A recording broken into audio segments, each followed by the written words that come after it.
একটা বছর সংসার করছে, তোর জন্য কত কিছুই না করছে, একজনের কাছে জড়াইছস বলে এই মানুষটার জীবনেরও মূল্য নাই তোর কাছে।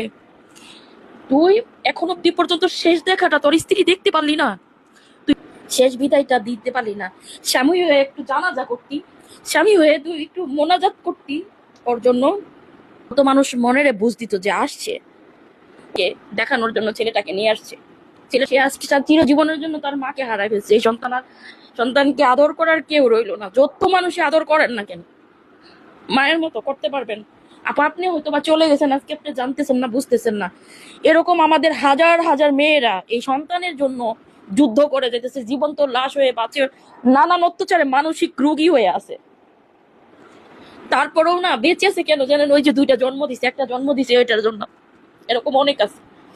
তো আপনিও থাকতেন না একটু কষ্ট করে, তার সন্তানের জন্য থাকতে পারতেন। আমি কেন যেন আজকে আর খারাপ লাগলো যে এই মানে উনি তো আসতে পারতো, মানে আসলোই না, শেষবারের মতো একটু দেখলো না, একটু দাফন করলো না। এটা আমার ভীষণ ভীষণ ইয়েতে লাগলো। আল্লাহর কাছে বলি, এই যে রোজা রমজানের রহমতের মাস, এইসব নির্দয় নিষ্ঠুর মানুষগুলোর যেন কঠিন বিচার হয় আল্লাহর কাছে। এই জালেমগুলোর সুখ যেন আল্লাহ কেড়ে নেয়। তুই আসলি না, এই অবুঝ সন্তান মা হারাইছে, তোর তুই কতটা জালেম হইলে তুই মাকে লুকায় রাখছো, সন্তানকে লুকায় রাখছে। শেষবারের মতো মায়ের চেহারাটা এই বাচ্চাটাকে দেখতে দিস নাই।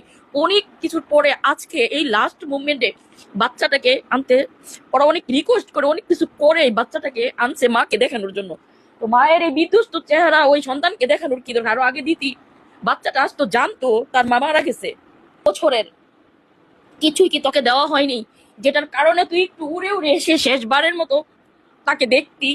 কিন্তু চিরজীবনের জন্য যে মানুষটাকে চোখের সামনে মরতে দেখলি, চিরজীবনের জন্য ওই মানুষটার ময়না তদন্ত মানে সবকিছু পোস্টমর্টম করার পরে কিভাবে নিয়ে যাচ্ছে দেখুন তো। এই যে একটা কেন যেন এটা খুব খারাপ লাগলো, বাচ্চাটার মুখ দেখে আমার ভীষণ খারাপ লাগতেছে, বুঝতে পারছেন? আমি শুধু একটা জিনিস, এই যে চলে গেল, এই যে মায়ের আহাজারি, এই যে মানে তোর কি ওদের কি কলিজায় কখনোই কাঁপবে না? চিরজীবনের জন্য চলে গেছে এই মানুষটার সাথে তো অনেক অনেক স্মৃতি তাদের আছে। কত মাকে ছেলেকে অনেক অনেক কালকে থেকে ওরা এত চেষ্টা করতেছে সন্তানটাকে স্বাভাবিক অবস্থায় যেন দেখাইতে পারে, কিন্তু ছেলেটাকে গোপন করছিল।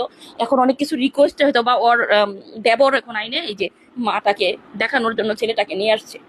মানে এটা কেমন সম্পর্ক আমাকে বলেন? এক বউটাকে একটা বারের জন্য তুই দেখলি না? এরকম শুনেন, আজকে সেই মেয়েটা মরে গেছে, আমরা আফসোস করতেছি, মিডিয়াতে আসছে দেখতেছি। এরকম আমাদের জীবনে অনেক ঘটনা আছে, অনেক মেয়েদের, অনেক মানুষের, অনেক ছেলেদের, যে এরকম কঠিন পরিস্থিতিতেও ফিরেও তাকায় না, কঠিন পরিস্থিতিতেও সে